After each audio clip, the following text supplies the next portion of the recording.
Ahoj lidičky, já jsem Honza a vítám vás u dalšího videa. Tentokrát to je z Určic a my jdeme na obelisk. Určice, kdyby někdo vás neviděl, tak je to pohraniční vesnice na Moravě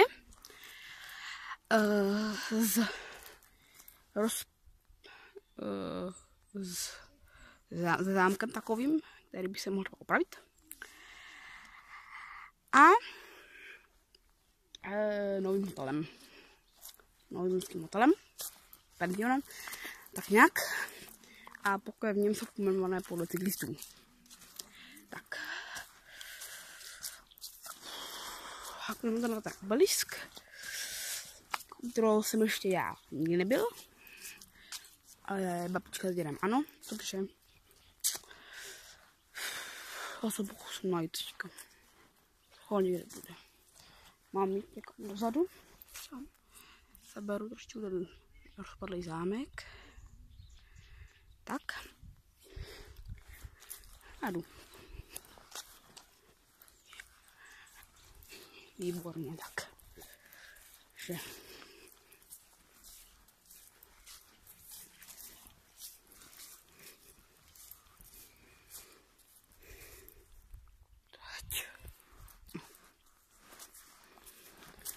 Ten jsou vyšlapanou, to zkusím, doufám, že je vyšlapaná.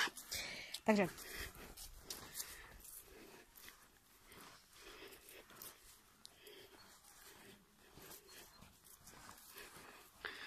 Jsou hodně pohřádali táboráčky.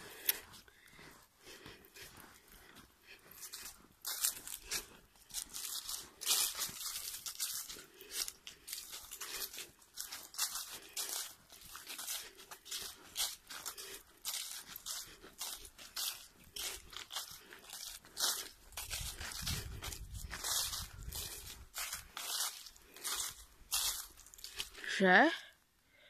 Jestli by se... Ne, to je jedno. Výborně, káru, tak. Ještě bych tak chtěl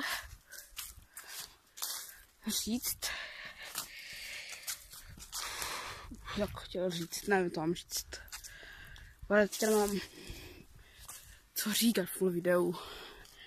Už jsem všechny povinný vymluvil na tom kanále Jan Krotký, tak jo, už to řeknu.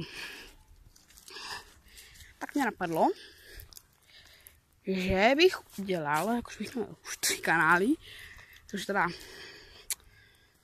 hodně na jednoho youtubera, jakož jsem mohl zpravovat, nevadí, ale tak mě napadlo, že bych dával na své kanály, byly taková, jako kdyby, videa a filmy. Kdyby se vám tak jako něco líbilo, tak filmy, jak si můžeme v češtině, to najít na mém kanále. A obelisk už vidím a doufám, že to je obelisk, protože byl jsem u nějak obelisku, jak má Napoleon. Je to krásné, upravené. Tady nějakých zajímavých důvodů to opravdu. Tak. Mohli by to opravit.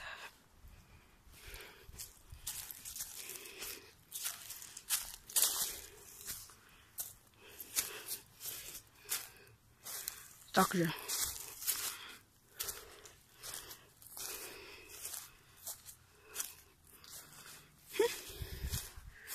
Obelisk. Já jsem si, že to se bude tvrdý.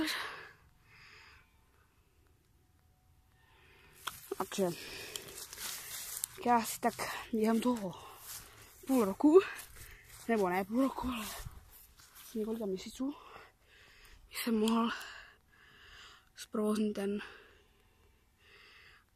kanál Honza Film. Films třeba. Jo, tak to.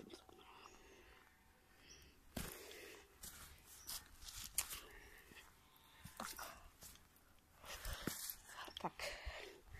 A co k uherčím nakonec říct? Uherčice, to je velká obec.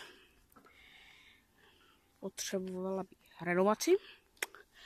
Pocítila uherčice líčky, no taky zase bude to vypadat hrozně ty vesnice. Jenom pár.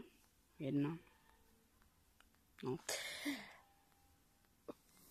Prostě těch vesnic asi nebude jako takových hezkých, ale vážně nekněte se.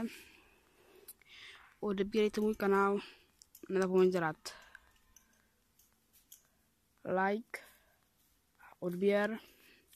Tohle byl takový výřez z dnešního dne, lidičky. Já se s vámi loučím a ještě musím další video fulerčit, doufám. Teďka u nějakých kaskarových rybníků a další ideálíčky. Čau.